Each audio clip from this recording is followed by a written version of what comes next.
There wouldn't be too many people in this great hobby of ours unfamiliar with the name Mig Jimenez or the empire that he and his team have built over the past decade or so. Their range spans from paints, weathering accessories, modelling tools, reference books, you name it. If you need it to finish your model, chances are Mig will have a solution. Most modelers are pretty set in their ways in terms of the paints and products they like to use, and I'm no different. When I started my adult modelling journey, I began using acrylic paints. However, I soon transitioned to lacquers because of the ease of use and the forgiving nature that they bring to the table, as well as that added durability. The thought of going back to an acrylic paint was never on my radar. Most of you would be familiar with the traditional ammo bottle, which is the small bottle with the yellow screw top and the ball bearing inside. I've used these paints in the past and I have achieved reasonable results using them. However, the biggest complaints that I've heard in the marketplace with the paint is you have to get the thinning ratios just right with the air pressure just right and then build the coverage up in multiple light coats. And for a lot of people, that was just too much effort, and that's why they substituted back to using lacquer paints. So when I saw the launch of the Atom range of paints by MIG, I was a little skeptical that it was just the same paint in a different bottle and used to stir up sales or regenerate interest. So I didn't really give it too much thought. But when the Modelling News asked me if I'd like to review the paint, I thought, what a good opportunity to check it out and let you guys know what I thought of the paint. So without further delay, this is what happened.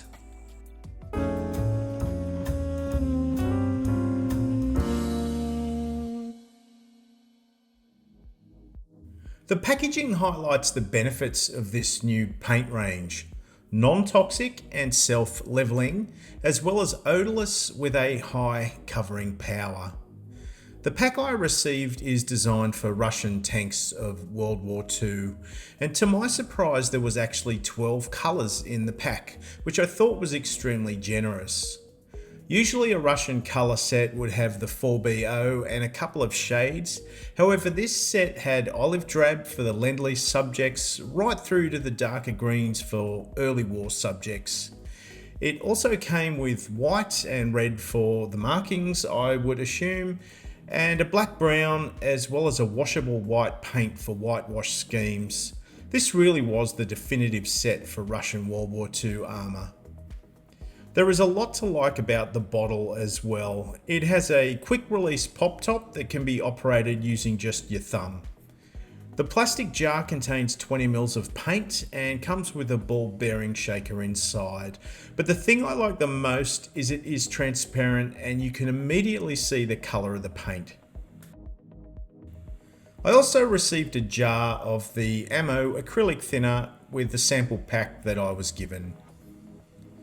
The packaging looked great, the bottles seemed to hit the mark, and the range of colours in the pack was generous. But it would all mean nothing if it was difficult to use or couldn't give me the results I was looking for. I primed a paint mule I had in the stash using Mr. Surfacer 1000 from a rattle can and was ready to test a couple of the paints. I first squeezed a few drops of the 4BO into a bottle top just to get a feel for the viscosity of the paint and get an understanding of what I'd have to do to get it to spray through the airbrush. It would definitely need to be thinned to be sprayed, but given the paints are supposed to be able to be brush painted, I set about applying a coat to the underside of the model to test that out. The paint was applied in long, even strokes across the area and was holding up surprisingly well. When brush painting, multiple coats are generally required, so after a quick blast with a hairdryer, I applied a second coat and then a third. I think if I'd have been a little more patient with letting each layer dry, the result would have been better, but I'm prepared to give the paint a tick for the brush painting side of things. The airbrush I use most often happens to be an Air Cobra from Ammo. It has a 0.3mm nozzle and I'll be spraying it around 15 psi. Most spraying issues are usually derived from not thinning your paint properly or trying to spray at pressures that are too high. And while I'm talking about thinning ratios, there is no such thing as the perfect formula. Thinning your paint depends on so many different factors, and that is a subject for another video. So for this test, I'm just working by what I see and by what I feel. In the past, I've found that acrylic paint can only tolerate a small window of thinner to paint. And if you got that wrong, things could go wrong fast. Lacquers, on the other hand, tend to carry a far broader ratio in their mixability. I can even thin my lacquers to around a 90% thinner to 10% paint and confidently spray them, for certain applications of course. So I was keen to see how far I could push the envelope with this range, because they were promoting themselves as being the perfect fusion and similar to lacquers. After squirting a small amount of thinner in the cup, I then added the paint. It's rare I'd ever measure or calculate my mix, but I'd guess this was about 35% thinner to 65% paint, and a quick mix with the brush and I was away. I began with the mindset that I'd need to apply light coats and build them up slowly, but surprisingly the paint was going down a lot like a lacquer. So I flooded the surface even more to try and get it to fail, but it didn't. I'd intended to spray the whole turret in the 4BO and then do some shading, but I was so impressed by the 4BO, I thought I'd try the olive drab. A quick flush with a touch of water was all that was required to clean the airbrush. Now the marketing spiel suggests the paint is touch dry in 10 minutes and cured in 24 hours, but again I thought I'd try to get it to fail and made a quick mask with a piece of masking tape. This was only around 5 minutes after the initial coat. The olive drab was then applied, and then I moved on and applied some dark green to the rear sections of that turret. The tape removed perfectly and the paint remained in place.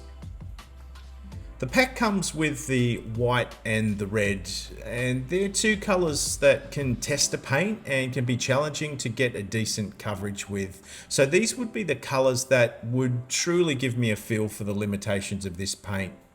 I initially over thinned the white and it was a little watery going down, so a little more paint in the cup solved that issue, and the white seemed to give an excellent coverage after that. Again, a quick mask was made and the red was applied. Half over the primer colour and half over the white base to highlight the difference the white base would make in the colour like the red. Again, the paint held up really well and presented nicely. So far, so good. So far so good, and I have to admit I was genuinely surprised at how well this paint was performing. But for me, the most joy I get in the painting phase is highlighting and shading, and that is where I've found that lacquer paints have dominated previously, mainly because of the ability to heavily thin them and create a greater translucence in the layers. To highlight the 4BO, I used a thinned mix of the yellow-green. It was thinned at about a 50-50 thinner to paint ratio. You can see I'm not treating my thinner in a scientific or measured way, but I'm going by feel. I began by spraying around the commander's hatch and the horizontal surfaces, as well as along the leading edges of the sides. By moving the airbrush in a downward motion and slightly releasing the trigger, I'm able to create subtle streaks in that finish. The paint seems to be giving me excellent control and is producing a predictable result with a minimum of fuss. The mix was then lightened even further with some white, and further coverage was applied, only this time in a smaller area. I moved to the olive drab section and added highlights using a similar mix of paint, and the results were again really encouraging. I'm focusing on the raised details and looking to create variation in the tones in an attempt to create depth in that colour.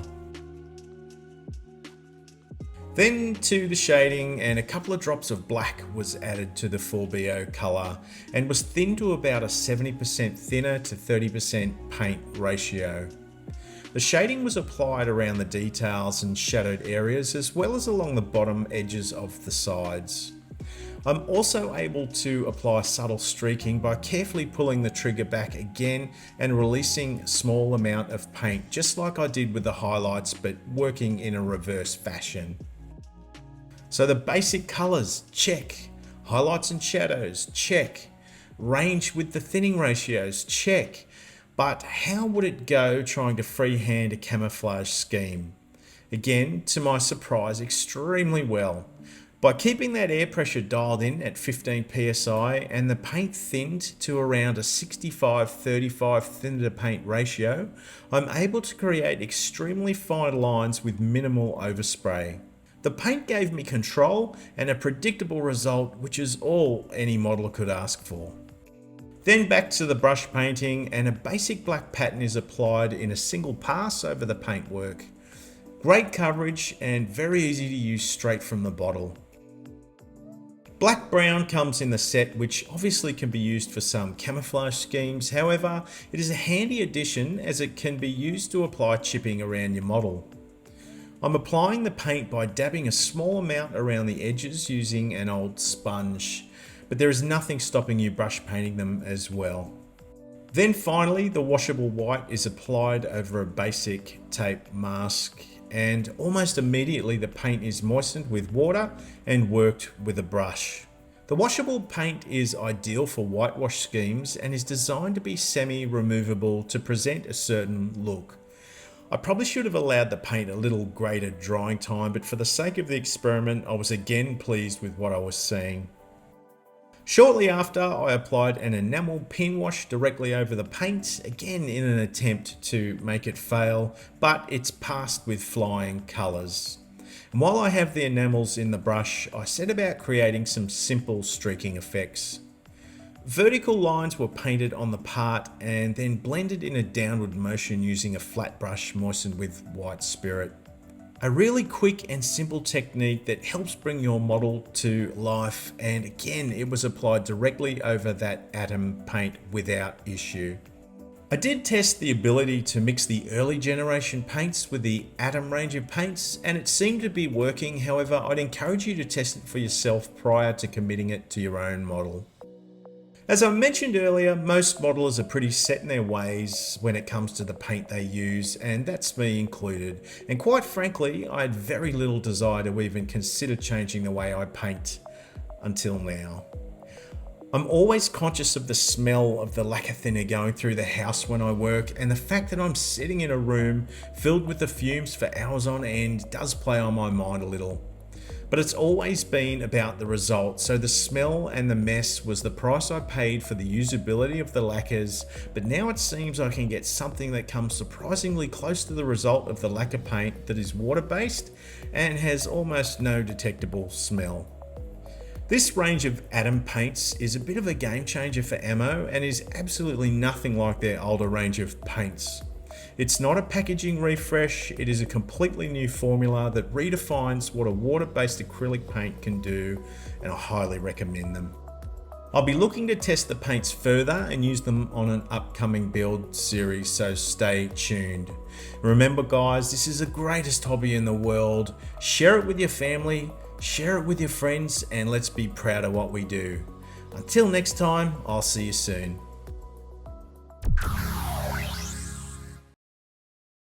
Well, I say, that was a pleasant surprise.